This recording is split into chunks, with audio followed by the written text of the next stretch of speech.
Black Lives Matter. You must remember 2020, people chanting, screaming it. There was hysteria. There were police officers in London taking the knee. Indeed, many football teams still do. Yes, Black Lives Matter, this wonderful organization campaigning for racial justice. And anybody that dared to stand in its way was a bad person and should be cancelled. Well, many of us that stood up to it were.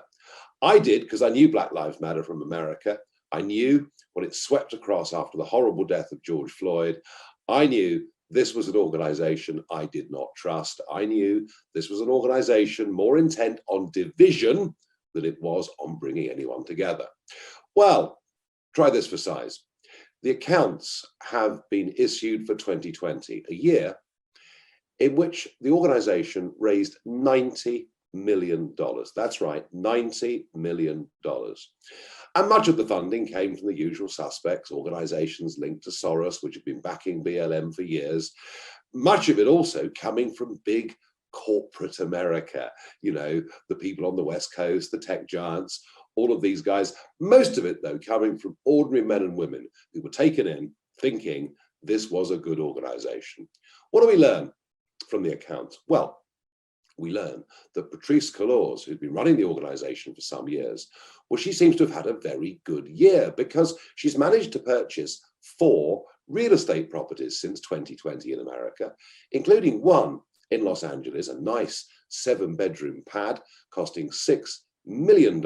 Yes, she owns it, but she says that it's for housing needs and for production studios. It sounds like quite a studio. But not content with that, the father of her child has earned nearly $1 million organizing live events.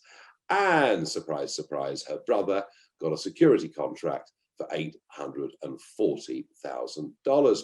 One of her fellow directors has managed to earn $2.1 million providing services to the company. And the more you go through this list, the worse and worse it gets. It's clear that this woman and her friends in BLM, out of the open-heartedness and gratitude of many people who thought that BLM was doing the right thing, this woman has taken their money. It is a complete and utter disgrace. It exposes Black Lives Matter as a completely crooked organization, intent on lining their own pockets, intent on creating more division. Has anything improved as a result of their protests? No, I don't think so. And I'm just wondering now whether all the lovers, all the great and the good, all of those who condemn me for what I said, whether they, present match of the day or whatever else it is, whether they're actors, I just wonder whether any of them will actually be embarrassed. I wonder whether any of them will apologize for backing this organization. I expect in return a stony wall of silence, but at least BLM have been exposed. And really, folks, what we should be thinking about is this: not dividing people up in terms of their race, ethnicity, sexuality, age, or class. What we should be doing as a society is trying to bring people together in a spirit of meritocracy. It would be so much better if our kids at school were taught to be colorblind, which in many ways, naturally, they are.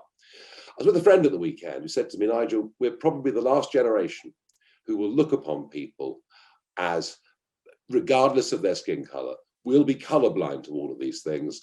And now we're all to be divided up and to be labeled and to hate each other and to get ready for the great Marxist takeover. I hope this little video exposes BLM to you. Don't be taken in by them. Don't be taken in by anybody that supports them. And if you see BLM, whether it's on a football match or a cricket match, please tell the organizers to drop this corrupt organization.